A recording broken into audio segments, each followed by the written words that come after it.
First இந்த கதையை எப்படி ஆரம்பித்தோம் அப்படின்னா, அதுக்கு ஃபஸ்ட்டு வந்து என்னுடைய ஒரு தம்பி வந்து, "நீங்கள் எவ்வளோ பட்ஜெட்டில் பண்ணுவீங்க?" அப்படின்னு சொல்லி மாரி கேட்டிருந்தாரு. நான் வந்து ஒரு மினிமம் 2,00,00,000 ஆகும் அப்படின்னு சொல்லும் பொழுது, ஒரு 50,00,000ன்னா நானே ஏதோ பண்ணிருவேண்ணா அப்படின்னு சொல்ல. அப்படி யோசிச்சுட்டு இருக்கும் பொழுது தான் வந்து ஒரு நாள் வீட்ல என்ன கதை பண்ணலாம் அப்படின்னு சொல்லி யோசிச்சுட்டு இருக்கும்போது, என் மனைவி சொன்னாங்க, "இந்த மாரி நான் சின்ன வயசுல" அவங்க ஒரு இன்சிடென்ட்டா சொன்னாங்க. நான் வந்து குழந்தையா இருக்கும்போது ஆடு வளர்த்திட்டு இருந்தோம். பட் நம்ம ஆடு வந்து யாருமே இத நாய செல்லமா வளர்த்துவோம், பூனைய செல்லமா வளர்த்துவோம். பட் ஆட வந்து யாரும் செல்லமா வளர்த்த மாட்டாங்க. குறிப்பிட்ட வயசு ஆச்சுன்னா பிரியாணி தான் அது. ஸோ, அதனால அவங்க அப்படி வித்துட்டாங்க. நான் வந்து அத தேடி போயிட்டு இருந்தேன். என்ன தேடி எங்க அப்பா, அம்மாலாம் ஒரு நாள் ஃபுல்லா அலைஞ்சுட்டு இருந்தாங்க அப்படின்னு மாரி சொன்னாங்க. இது நல்ல லைனா இருக்கே அப்படின்னு சொல்லி யோசிச்சுட்டு, கொஞ்சம் அப்படியே டெவலப் பண்ணிட்டு இருந்தேன். அப்புறம் அவங்க கொஞ்ச நாள் கழிச்சு என் பொண்ணுகிட்ட இந்த சின்ன வயசுல என்கிட்ட கதை கேட்பான். இப்ப கேட்கறதில்ல. அப்போ சொல்லிட்டு இருக்கும்பொழுது, அவன் அந்த ஒரு பாயிண்ட் வந்ததுக்கப்புறம், "இந்த ஆடு கிடைக்குமா? கிடைக்காதா?" அப்படிங்கிற மாரி ஒண்ணு கேள்வி கேட்டா. "நீ கொஞ்சம் கேளு தங்கம். அதுக்கப்புறம் ஆடு கிடைச்சிருமா? அது தெரிஞ்சிரும்ல." அப்படின்னா, "ஆடு கிடைச்சதுன்னா அடுத்த கதை சொல்லு. இல்லைன்னா கதை சொல்ல வேண்டாம்." அப்படின்னு சொன்னோம். அப்பதான் எனக்கு தோணுச்சு, நம்ம இது ஒரு கமர்ஷியலா ட்ரீட் பண்ணாம, ஒரு குழந்தைகளுடைய பாயிண்ட் ஆஃப் வியூல தான் இந்த படத்தை நம்ம எடுத்துட்டு போகணும் அப்படின்னு சொல்லி. ஸோ, அப்படித்தான் இந்த கதை வந்து உருவாச்சு. அப்புறம் இதில இன்னொரு இன்ட்ரெஸ்டிங்னா, அந்த பிரணதி சிவசங்கரன், அந்த குட்டி பொண்ணு. அது நான் ஆக்சுவலா வந்து ஃபர்ஸ்ட் நாங்க வேற ஒரு பொண்ண தான் செலக்ட் பண்ணி வச்சிருந்தோம். ஷூட்டிங் ஒரு 1 வாரம் முன்னாடி அந்த பொண்ணால திடீர்னு வர முடியல அப்படின்னு சொல்லி இது பண்ணிட்டாங்க. அப்புறம் எனக்கு வந்து பயங்கர டென்ஷன். நைட் 8 மணிக்கு ஆஃபீஸ்லேருந்து கிளம்பி போறேன். வீட்டுக்கு ஃபோன் பண்ணி சொல்லிட்டேன் ஒய்ஃப் கிட்ட முதல்ல இந்த மாரி கேன்சல் ஆயிடுச்சு. என்ன பண்ணுறதுன்னு தெரியல அப்படின்னு. நான் மெட்ராஸ்லேருந்து யாராவது கேஸ்டிங் ஏதாவது கிடைக்குமா அப்படி இப்படின்னு சொல்லி பேசிட்டு இருக்கேன். அப்புறம் அவங்க வந்து அவங்க சர்க்கிள்ல தெரிஞ்ச வீட்ல ஃப்ரெண்ட்ஸ் வீட்ல யார் யார் வீட்ல இந்த மாரி பொண்ணு இருக்காங்க அப்படின்னு சொல்லி எல்லா பக்கம் கேட்டுக்கிட்டே இருக்கோம். எல்லாரும் சில பேர் ஓகேங்கிறாங்க, சில பேர் வேண்டாங்கிறாங்க அப்படின்னு. அப்புறம் கடைசியில வந்து அவன் எனக்கு வந்து தம்பி தான் அவங்க அப்பா. அப்புறம் இந்த மாரி கேட்டேன். கேட்டதையுமே, "நீங்க தாங்கண்ணா, எனக்கு ஒண்ணும் பிரச்சனை இல்ல. எப்ப வேணாலும் வாங்க." அப்போ நைட் மணி 11:30. அப்புறம் வந்து சரி இப்பவே போய் பார்த்துருவோம் அப்படின்னு சொல்லிட்டு நைட்டு போய் 12 மணிக்கு அவ ஆடிஷன் பண்ணா தூக்கத்திலேயே. இது மாரி வந்து ஹாய் பெரியப்பான்னு சொல்லிட்டு மறுபடியும் தூங்கிட்டா. அவளுக்கே தெரியாது அவ செலக்ட் பண்ணியிருக்கோம் அப்படின்னு சொல்லி. அப்புறம் அடுத்த நாள் வந்து அது செலக்ட். அதே மாரி கார்த்திக். ஃபர்ஸ்ட்டு அவன் தம்பிய தான் கூப்பிட்டு வந்தாங்க அப்பா, அம்மா. அவனும் எனக்கு சொந்தக்காரன் தான். தம்பி அவங்க வந்து இவனோட தம்பிய தான் நடிக்க வைக்கணும் அப்படின்னு சொல்லி ஆசைப்பட்டாங்க. எனக்கு வந்து அவன் தம்பி இல்ல, இவன் தான் வேணும்னு சொல்லி, அதில அது மாரி அவன் சும்மா கூட வந்து அவன செலக்ட் பண்ணிட்டு இருந்தாங்க. ஸோ, நல்லா நடிச்சிருக்காங்க 2 பேருமே. அடுத்தது அடுத்து சொன்னா என்னோட டைரக்டர். அவர் நீண்ட நாள் நண்பர் கூட. அவரு வந்து இந்த படத்துக்கு ரொம்ப தூணா நின்னாரு. என் மனைவி கதையும், காசும் குடுத்தாங்க அவங்க தான். அவரு அதே மாரி இந்த சைடு டெக்னிக்கலா சரி நம்மளுடைய ஃபர்ஸ்ட் படம். அதுவும் ஆஸ் அ புரொடியூசர் இது ரொம்ப ரிஸ்க்கா இருக்குது அப்படின்னு சொல்லிட்டு அவரு ஒரு பக்கம் கேஸ்டிங் ஃபுல்லா அவரே பார்த்துக்கிட்டு ரொம்ப சப்போர்ட் பண்ணாரு அவரு. அடுத்தது டிஓபி அருண்மொழிச்சோழன். அருண்மொழிச்சோழன் பத்தி என்ன சொல்றதுன்னா, ரொம்ப ஸ்பீடா தான் ஒர்க் பண்ணுவாரு. மொத்தமாவே 18 நாள் தான் ஷூட்டே பண்ணணும். அதுக்குள்ளேயே அவரு சொல்லப்போனா அவரோட ஸ்பீடுக்கு எங்கனால ஆர்டிஸ்ட் எல்லாம் கோஆர்டினேட் பண்ண முடியல. எல்லாருமே புதுசு அப்படிங்கும் பொழுது, அப்புறம் அதையும் அவர் புரிஞ்சுக்கிட்டாரு. ஸோ, எங்களுக்கு இந்த இது ட்ராமால செட் பண்ற டைம் வந்து அவர் வந்து அந்த ஸ்பீடா எடுத்து குடுத்தாரு எங்களுக்கு. சில ஷாட்ஸ் எல்லாம் வந்து இந்த இன்டர்வல் பிளாக் ஷாட்ஸ் எல்லாம் நான் வேற மாரி ஒரு கம்போசிங்ல வச்சிருந்தேன். அப்போ அவரு சொன்ன மாரி ஷாட்ஸ் எல்லாம் நல்லாவே இருந்துது சில ஷாட்ஸ்ல. அதனால அவரு பண்ண இதில போயிட்டோம். அந்த மாரி நெறைய ஒரு சின்ன ட்ரிக்கியான ஷாட்ஸ் எல்லாம் சொன்னா, "அது எடுக்க முடியாது சார்" அப்படின்னாரு. எனக்கு வேணுங்கன்னு சரின்னு சொல்லி அவரு நெறைய அந்த மாரி நெறைய எடுத்து குடுத்தாரு. என்ன அவர்கிட்ட ஒரு டைரக்டரா எனக்கு அவர ரொம்ப பிடிக்கும். பட் புரொடியூசர பிடிக்காது அவர. என்னன்னா பேக்கப் அப்படின்னு சொன்னதுமே வந்து, "ஜி அந்த பேட்டான்" அப்படின்னு சொல்லிட்டு இருப்பாரு. அதனால நெக்ஸ்ட் எடிட்டர். எடிட்டர் வந்து டைரக்டர் தவிர யாருக்குமே பிடிக்கும். கொஞ்சம் தண்ணி இருக்குங்களா? எடிட்டர் வந்து மோஸ்ட்லி யாருக்குமே பிடிக்காது ஆர்டிஸ்ட் யாருக்கு. ஏன்னா அவர் எல்லாத்தையும் கட் பண்ணி வெளியில போட்டுருவாரு. அதனால நாங்க நடிச்சோம் எங்களுது வரல அப்படின்னு சொல்லிட்டு இருப்பாங்க. நானும் அதே மாரி சொல்லும்பொழுது,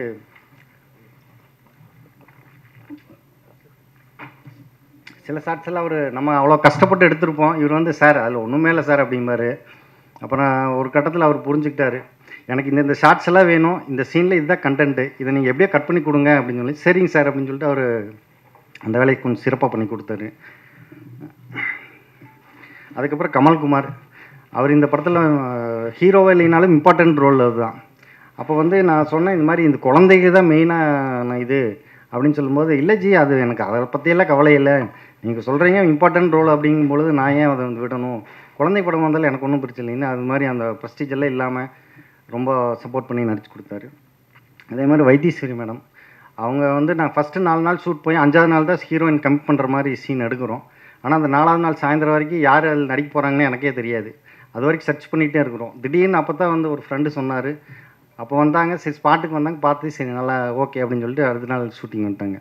ஸோ இது எல்லாமே இந்த படத்தில் வந்து இப்படி கொஞ்சம் பட்ஜெட் அப்படிங்கிறனால எல்லாமே இப்படி பண்ணியிருந்தேன். எல்லாம் ஆனால் டக்குன்னு அந்த டைமுக்கு எல்லாமே அமைஞ்சது. ரொம்ப நல்ல விஷயமா இருந்துச்சு.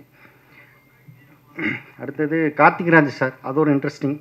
என்னுடைய நண்பரும் ட்ரெயினர் படத்தோட இயக்குனர் மிஸ்டர் வேல்மாணிக்கம். நாங்கள் 2 பேர் ரூம்மேட்ஸு.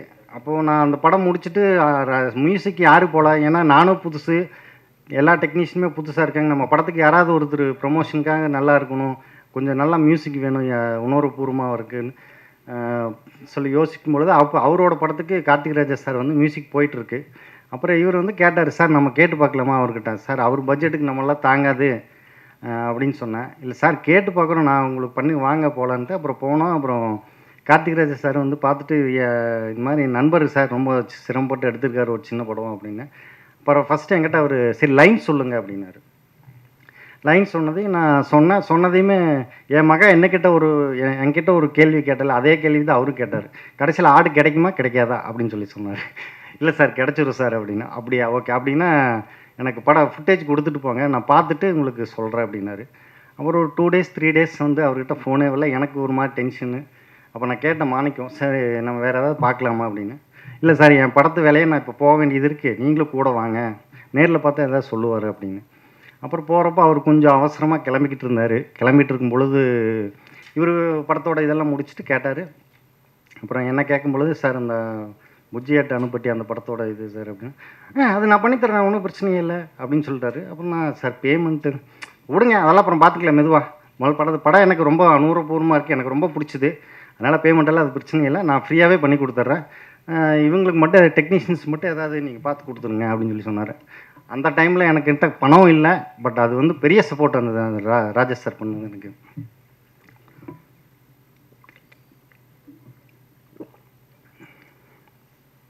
அப்புறம் இங்கே வந்து சவுண்ட் இன்ஜினியர் அவர் சரி வர முடியல, அவர்னால ராம்கின்னு சொல்லிட்டு கோயம்புத்தூர் தான் எல்லாம் பண்ணணும். அவர் பார்த்தீங்கன்னா கார்த்திக்ராஜ் சார் இன்னொன்று எனக்கு ஒரு ஹெல்ப் பண்ணார். அவர் ட்ராக் எல்லாம் போட்டு கொடுத்துட்டு, இதை வந்து நீங்கள் ஃபிக்ஸாக வைக்கணுங்கிற அவசியம் கிடையாது, உங்களுக்கு எப்படி மாற்றணுமோ மாற்றி கொடுத்து வச்சுக்கோங்க அப்படின்னு சொல்லி சொன்னார். ஸோ அந்த இதெல்லாம் அவர் ஃப்ரீடம் கொடுத்ததில் வந்து எனக்கு ராம்கி சாரும் கோடேட் சார் எல்லாம் 2-3 பேர் சேர்ந்து தான் உட்காந்து நிறைய மியூசிக் மாற்றி எங்களுக்கு வேணும் மாதிரி எடுத்துட்டோம். அதில் அவர் சுதந்திரம் கொடுத்தா. அதில் ராம்கி ரொம்ப ஹெல்ப் பண்ணார். அவரு அங்கே மேடையில் வர முடியல அவருக்குனால. அடுத்தது கார்த்திக் சார், அவர் இதே மாதிரி தான் வேல்மாணிக்கு மூலமாக தான் ஒரு நண்பராக மாறினார். அவரும் இதே மாதிரி சார் இது பட்ஜெட்டு படம் அப்படின்னு சொல்லலாம். அப்புறம் அவர் புரிஞ்சுக்கிட்டு சரி ஓகே நான் எழுதி கொடுக்குறேங்க அப்படின்னு ஒரு சாங் எழுதி கொடுத்துட்டாரு. இன்னொரு சாங் எழுதுகிறப்போ அவர் வீட்டில் அவங்க அம்மா இல்லை சார், அம்மா ஹாஸ்பிட்டலைஸ்டு. எனக்கு வந்து இங்கே டைம் ஆகுது அப்படின்னு சொல்லிட்டுருக்கேன். ஒரு 2-3 தடவை அடித்தா அப்புறம் சரி அவர் ஹாஸ்பிட்டலுக்கு இருக்கிறதுனால என்ன பண்ண முடியும் அப்படின்னு விட்டுட்டேன். பட் அந்த கஷ்டத்தை அவர் புரிஞ்சுக்கிட்டார், என்னோடய கஷ்டத்தை புரிஞ்சுக்கிட்டு ஹாஸ்பிட்டல்லே உட்காந்து எனக்கு சாங்ஸ் எல்லாம் எழுதி கொடுத்துட்டாரு. அந்த விதத்தில் அவனுக்கு ரொம்ப thank you sir. Next production Karthi manager, அவர் இங்கே இருக்கார். அவர் அதே மாதிரி தான், அவர் ஸ்பாட்டுக்கெலாம் வரவே இல்லை, ஆனால் சென்னையிலேருந்து எல்லாத்தையும் அரேஞ்ச் பண்ணி கொடுத்துட்டாரு. அந்த விதத்தில் ரொம்ப தேங்க்யூ சார். அடுத்தது 90 studio mister Ramesh and Murugan. இந்த படத்தை ஃபஸ்ட்டு எடுத்துகிட்டு போகும்பொழுது இவங்க தான் சார் படம் நல்லா இருக்குது, ஆனால் வந்து இன்றைக்கி இருக்கிற மார்க்கெட்டுக்கு இதாக இருக்கும் சார், எந்த ஆர்டிஸ்ட்டுமே இல்லாமல் கொண்டு வந்திருக்கீங்களே அப்படின்னு சொல்லி ரொம்ப கவலைப்பட்டாங்க. இவ்வளோ நல்ல படத்தை வந்து ஒரு சின்ன ஆர்டிஸ்ட் போட்டுருந்தேன்னு நம்மளுக்கு வந்து ஒரு வேல்யூபுல்லாக இருந்திருக்கும், எல்லாருமே புதுசாக இருக்காங்க சார்னா. அப்புறம் அவர் யோசிச்சுட்டு சரி சார் நம்ம வந்து ஒன்று பண்ணுவோம், இதை வந்து முடிஞ்ச வரைக்கும் எவ்வளோ நல்லா பண்ணணுமோ அவ்வளோ பண்ணணும்னு சொல்லிட்டு ரொம்ப ஹெல்ப் பண்ணாங்க. இப்போ இவ்வளோ தூரம் வந்ததுக்கு நல்லா ரீச் ஆகிருக்கு படம். அதுக்கு மெயின் காரணம் இன்னொருத்தர் PRO Sakthi Saravanan. Thank you sir. Okay, so it's all about the technical details. கடைசியாக வந்து நாங்கள் எவ்வளோ கஷ்டப்பட்டு ஒவ்வொருத்தராக ஒவ்வொரு இடத்துல செதுக்கி சிற்பத்தை கொண்டு வந்து உயிரை நிறுத்திட்ட முன்னாடி அதுக்கு உயிர் கொடுக்க வேண்டியது ஊடக நண்பர்கள் இவங்க கையில் தான் இருக்குது. எல்லோரும் கண்டிப்பாக செய்வீங்கன்னு நான் நம்புகிறேன். Thank you very much. ஆட்டையும் காட்டையும் அழகாக படம் பிடித்த ஒளிப்பதிவாளர் அருண்மொழி சோழன் அவர்களை பேச அழைக்கிறோம். இந்த படம் வந்து எனக்கு ஒரு 3வது திரைப்படம். எனக்கு வந்து இந்த படம் ஒருத்தருடைய வாய்ப்பு பார்த்தீங்கன்னா, அந்த வேல்மாணிக்கம் சொல்லிட்டு ஆல்ரெடி வந்து ட்ரெய்னர் சொல்லிட்டு ஒரு படம் பண்ணியிருக்காங்க. அந்த படத்துடைய ஹீரோ பார்த்தீங்கன்னா, ஸ்ரீகாந்த் மற்றும் ஷாம் சார். அந்த படத்தில் ஒர்க் பண்ணிட்டு இருக்கும்போது அவருடைய நண்பர் வந்து ராம் கந்தசாமி, அவர் வந்து ஒரு இன்ட்ரெஸ்டிங்கான ஒரு ஸ்மால் பட்ஜெட் ஃபிலிம் ஒன்று பண்ண போகிறாங்க, நீங்கள் போயிட்டு அதை கூட அந்த சப்போர்ட் பண்ணி கொடுங்கன்னு சொல்லிட்டு சொன்னாங்க. ஆமாம். சரி, நானும் போயிட்டு சரி அவர்கிட்ட ஸ்கிரிப்ட் கேட்டோம். ஸ்கிரிப்ட் சொன்னாங்க. ஆனால் ஒரு இன்ட்ரெஸ்டிங்காக இருந்தது. ஆனால் இது எத்தனை நாளில் சார் நம்ம முடிக்க போகிறோம்னு சொல்லிட்டு கேட்கும்போது டக்குன்னு பார்த்தீங்கன்னா 18 நாளில் இப்போ 20 நாளுக்குள்ளே நம்ம முடிச்சு ஆகணும் அப்படின்ட்டாங்க. சரி, அப்படின்னு பார்க்கும்போது நான் சார்கிட்ட கேட்டேன், சார் எனக்கு இன்னொரு கேமரா ஒன்று எனக்கு கூடுதலாக ஒரு கேமரா கொடுங்க சார் எனக்கு. ஏன்னா ரியாக்ஷன்ஸ் எல்லாம் வந்து நான் சேம் டைமில் வந்து நான் சைமல்டேனியஸில் வந்து நான் ஷூட் பண்ணி கொடுத்துறேன் சார் உங்களுக்கு சொல்லிட்டு சொன்னேன். அதையும் ஒரு பட்ஜெட் பொருட்படுத்தாமல் எனக்கு எல்லாமே கூட வந்து அழகாக சூப்பராக பண்ணி கொடுத்தாங்க. இதில் வந்து பார்த்தீங்கன்னா எனக்கு ஆர்டிஸ்ட் வந்து பார்த்தீங்கன்னா எல்லாமே வந்து புது ஆர்டிஸ்ட்டு. இவங்க ஒரு பக்காவாக ப்ரீ பிளானாக வந்து பண்ணி அவர் டைரக்டர் வந்து ஸ்பாட்டுக்கு வரதுக்கு முன்னாடியே அந்த பசங்க எல்லாருக்கிட்ட வந்து சொல்லி அவங்கள வந்து பக்காவாக நடிக்க வச்சு அங்கே ஸ்பாட்டுக்கு வரும்போது பார்த்தீங்கன்னா எல்லாமே வந்து பார்த்தீங்கன்னா ஒரு டேக்ஸ் வந்து அதிகமாக வாங்கவே இல்லை. எல்லாமே மேக்ஸிமம் வந்து சிங்கிள் டேக்ஸ்லேயே வந்து பசங்க எல்லாமே பண்ணி முடித்து இந்த படத்தை வந்து ஒரு சீக்கிரமாக வெற்றிகரமாக முடிக்கிறதுக்கு ஒரு சப்போர்ட்டாக இருந்தது. சரி, ஓகே, வந்து இப்போ படத்தில் பணியாற்றியவங்க எல்லாருக்கும் சேர்த்து ஒரு நன்றி சொல்லிட்டு பாய். எடிட்டர் சரவணன் அவர்களை பேச அழைக்கிறோம். எல்லாத்துக்கும் வணக்கம். இதுதான் என்னோடய ஃபர்ஸ்ட் படம். இது ரொம்ப சிம்பிளான ஒரு எமோஷ்னலான ஒரு படம். மிஸ்டர் டைரக்டருக்கு வந்து ஃபஸ்ட்டு நான் தேங்க்ஸ் சொல்லிக்கணும் இந்த ஆப்பர்ச்சுனிட்டி கொடுத்ததுக்கு. அதுக்கப்புறம் படம் நல்லா வந்திருக்கு. இனிமேட்டு எல்லா ஆடியன்ஸ் கையிலையும் இந்த ப்ரெஸ் உங்களோட கையிலையும் தான் இருக்குது. Thank you very much. 9V studios Ramesh Subramanian அழைக்கிறோம். இந்த படம் நாங்கள் வந்து ஒரு 7-8 மாதத்துக்கு முன்னாடி பார்த்தோம். அவர் சார் ராமச்சந்திரன் சார் நம்மளை மீட் பண்ணி பேசினாப்புல. அவர்கிட்ட படத்தை பார்த்தோம். ஃபஸ்ட்டு படம் பார்த்துட்டு படம் ரொம்ப நல்லா இருந்தது. ரொம்ப எமோஷனல், ஒரு நல்ல ஒரு சில்ட்ரன் ஆஃப் ஹெவன் படம் பார்த்த மாதிரியான ஒரு ஃபீலிங் இருந்தது. அந்த படத்தை வந்து கரெக்டாக இதை வந்து மூவ் பண்ணி கரெக்டாக பண்ணால் நல்லாயிருக்கும் சார் அப்படின்னு சொன்னேன். நிறைய ஃபெஸ்டிவலுக்கு அனுப்புவோம் சார். அந்த படத்தை வந்துன்னா வந்து மக்கள்கிட்ட வந்து கொண்டு போய் சேர்க்கறதுக்கான வழி எல்லாத்தையும் பண்ணுவோம். அதுக்கப்புறம் ரிலீஸ் பற்றி பார்க்கலாம் சார்ண்ணா. அதுக்கு தகுந்த மாதிரி என்னென்னா அவரும் வந்து என்னென்னா நிறைய ஃபெஸ்டிவலுக்கு அனுப்பி நிறைய அவார்ட்ஸ்லாம் வாங்கிட்டு அதுக்கப்புறம் சார் நீங்கள் சொன்ன மாதிரி நான் எல்லாம் அவார்ட்ஸ்லாம் நிறைய வாங்கியிருக்கேன் பாருங்கள் சார் அப்படின்னு காமிச்சார். சரிங்க சார், இப்போ நம்ம மூவ் பண்ணி எடுத்துகிட்டு போகலாம் சார். இப்போ மூவ் பண்ணால் கூட என்னென்னா பத்திரிக்கை தான் சார் இந்த படத்துக்கு வந்து பெருசாக வந்து உதவி பண்ணி ஆகணும். அதனால் என்ன இந்த படத்தை வந்து பத்திரிகையாளர்கிட்ட காட்டுவோம் சார். அவங்களுடைய முடிவு தான் சார் வந்து மக்களுடைய முடிவாகவும் இந்த படம் மாறும்னு நான் சொன்னேன். அதை அவரும் ஏற்றுக்கிட்டாரு. அதுக்கு தகுந்த மாதிரி தான் நாமளும் வந்து தொடர்ந்து ஒர்க் பண்ணிகிட்ருக்கோம். இந்த படம் உருவாகிறதுக்கு மிக முக்கியமான காரணம் வந்து என்னென்னா அவர் ராமச்சந்திரன் சாருடைய அவங்களுடைய துணைவியார். அவங்களுக்கு வந்து இந்த நேரத்தில் நான் வந்து ரொம்ப தேங்க்ஸ் சொல்லிக்கிறேன். ஏன்னா அவருக்கு எவ்வளோ கஷ்டப்பட்டுருக்காரோ அவ்வளோ கஷ்டத்துக்கும் அவங்க கூட வந்து துணையாக இருந்திருக்காங்க. அதை வந்து என்கிட்ட நிறைய முறை சொல்லியிருக்காரு அவங்க எவ்வளோ அவருக்கு ஹெல்ப் பண்ணியிருக்காங்கன்னு. அதனால் என்னென்னா இந்த நேரத்தில் மேடம்க்கு ரொம்ப தேங்க்ஸ் சொல்லிக்கிறேன். ரெண்டாவது, இந்த படம் இந்த வர வெள்ளிக்கிழமை 31ஆம் தேதி இந்த படம் ரிலீஸ் ஆகுது தியேட்டரில். எல்லோரும் வந்து படத்தை பார்த்து வெற்றி பெற உதவி செய்யணும் மிக தாய்மையுடன் கேட்டுக்கொள்கிறேன். நன்றி, வணக்கம். நீங்கள் அழகாக ஒரு உணர்வை பதிவு பண்ணியிருக்கீங்க. எப்படி ஷூட்டிங் ஸ்பாட் இருந்துச்சு, எப்படி நடிச்சிங்க? ஃபஸ்ட்டு பிரணீதாட்ட கொடுங்க மைக், அவங்கள்ட்ட கேட்கலாம். எனக்கு ரொம்ப ஜாலியாக இருந்தது. அப்புறம் நான் சூஸ் பண்ண டேரக்டர் சாருக்கு ரொம்ப தேங்க்ஸ். அப்புறம் மகேந்திரன் அங்கிள், சாய் அண்ணா, சந்திரன் அங்கிள் எனக்கு டைலாக்கெல்லாம் சொல்லி தந்தாங்க. அதனால ரொம்ப தேங்க்ஸ். அப்புறம் cameramans Arulmozhi Chozhan uncle, Siva uncle, அவங்கெல்லாம் நான் அழகாக பண்ணதெல்லாம் திருப்பி போட்டு எனக்கு காட்டினாங்க. அதனால ரொம்ப தேங்க்ஸ். அப்புறம் நீங்கள் தான் படத்தை நல்லா பார்க்கணும், பார்த்துட்டு நல்லா எழுதணும் உங்களை பற்றிலாம். சொல்லுங்கள். கண்டிப்பா தியேட்டர்ல பாருங்க. சரி, அந்த ஆடு வந்து ஷூட்டிங் எப்போ ஓடுச்சா இல்லை உங்களால பிடிக்க முடிஞ்சுதா? அந்த ஆடோட நீங்க எப்படி நடிச்சீங்க அதை சொல்லுங்க. ரொம்ப குட்டியா இருந்துச்சு ஆடு, கம்ஃபர்டபுளா இருந்ததா? எப்படி? கம்ஃபர்டபுளா இருந்தது, தூக்க முடிஞ்சது. சரி, விஜய் கார்த்தி நீங்க சொல்லுங்க. என்ன படிக்கிறீங்க? 2 பேரும் ஒரே ஊர்லேருந்து வந்திருக்கீங்க. ஐ திங்க் இந்த படம் வந்து குடும்ப படம் தான். இயக்குனரோட சொந்தக்காரவங்க நடிச்சிருக்காங்க, அந்த ஊரை நடிச்சிருக்காங்க. புஜ்ஜியட் அணுப்பட்டியில் சுற்றி இருக்கிற எல்லாரும் சேர்ந்து நடிச்சிருக்கீங்க. ஒரு பெரிய வெற்றி ஆகணும். நிறைய விருதுகள் வேறு வாங்கியிருக்கு இந்த படம். ஸோ விஜய் நீங்கள் சொல்லுங்கள். அது உண்மைதான். நான் இந்த படத்தில் நடிப்பேன் எனக்கு முதல்ல சுத்தமாக தெரியாது. ஆக்சுவலி இந்த கூப்பிட்டாங்கிறதுக்காக வந்தேன். என் தம்பியை நடிக்கலான்னு பார்க்குறப்ப என்னதான் வேணும்னு ஒரு திடீர்னு முடிவெடுத்து கூப்பிட்டாரு. நான் கொஞ்ச நாள் இவர் வீட்டுக்கு போயிட்டு வந்ததில் அவர் என்னை பார்த்து எனக்கு பிடிச்சிருச்சுன்னு கூப்பிட்டாரு. எனக்கு ஃபஸ்ட் டைம் கேமரா முன்னாடி நினைக்கிறேன், எனக்கு எதுவுமே பண்ண தெரில. அப்புறம் கேமராமேன் இவர் தான் எனக்கு சப்போர்ட் பண்ணி பேசி என்னென்ன பண்ணணும், எந்தெந்த நேரத்தில் எது பண்ணணும்னு எல்லாமே சொன்னார்.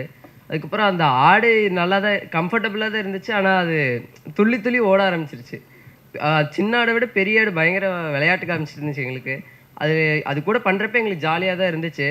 அப்புறம் கூடவே எல்லாருமே சப்போர்ட் பண்ணாங்க எங்களுக்கு. நான் கரெக்டாக சீன்ஸ் தப்பு பண்ணாலும் அதை கரெக்ஷன் பண்ணி இது பண்ணிங்கன்னா உனக்கு கரெக்டாக இருக்கும், இந்த சீன் உனக்கு கரெக்டாக இருக்கும் அப்படின்னு எனக்கு சீன் மாற்றியும் பண்ணாங்க. எனக்காக எல்லாத்தையும் கரெக்டாக பண்ணாங்க. அதனால் எனக்கு எல்லாருக்கும் ரொம்ப நன்றி. 2 படத்தில் நடித்த மாதிரியே பேசுறியப்பா. Okay, thank you, all the very best. நீங்கள் நடிக்கணும், நல்லா படிக்கணும், 2 முக்கியம். Okay, thank you. நான் இந்த படத்துக்கு ஃபஸ்ட் ஆடிஷன் வந்தப்போ வைத்தீஸ்வரி கேரக்டருக்கு தான் ஆடிஷன் வந்திருந்தேன். ஆனால் எனக்கு 2 days கழித்து மறுபடியும் மகேந்திரன் நான் ஃபோன் பண்ணி, இல்லைம்மா உனக்கு நாங்கள் வேறு கேரக்டர் சேஞ்ச் பண்ணியிருக்கோம், நீ அது பண்ணு, உனக்கு அதுதான் நல்லாயிருக்கும் அப்படின்னு சொன்னாங்க. சரி ஓகே, எந்த கேரக்டர்னாலும் நம்ம வந்ததை நம்மளால் என்ன பண்ண முடியுமோ அதை நம்ம பண்ணணும் அப்படின்னு நான் பண்ணியிருக்கேன். எனக்கு இந்த வாய்ப்பு கொடுத்த ராமண்ணாக்கும் மகேந்திரன் அண்ணாக்கும் இந்த பாதையை காமிச்ச எங்கள் மாமாவுக்கும் ரொம்ப நன்றி. நீங்கள் எல்லாம் படம் எப்படி இருக்குன்னு பார்த்து நல்லபடியாக எழுதணும், படம் நல்லா ஓடணும். நன்றி.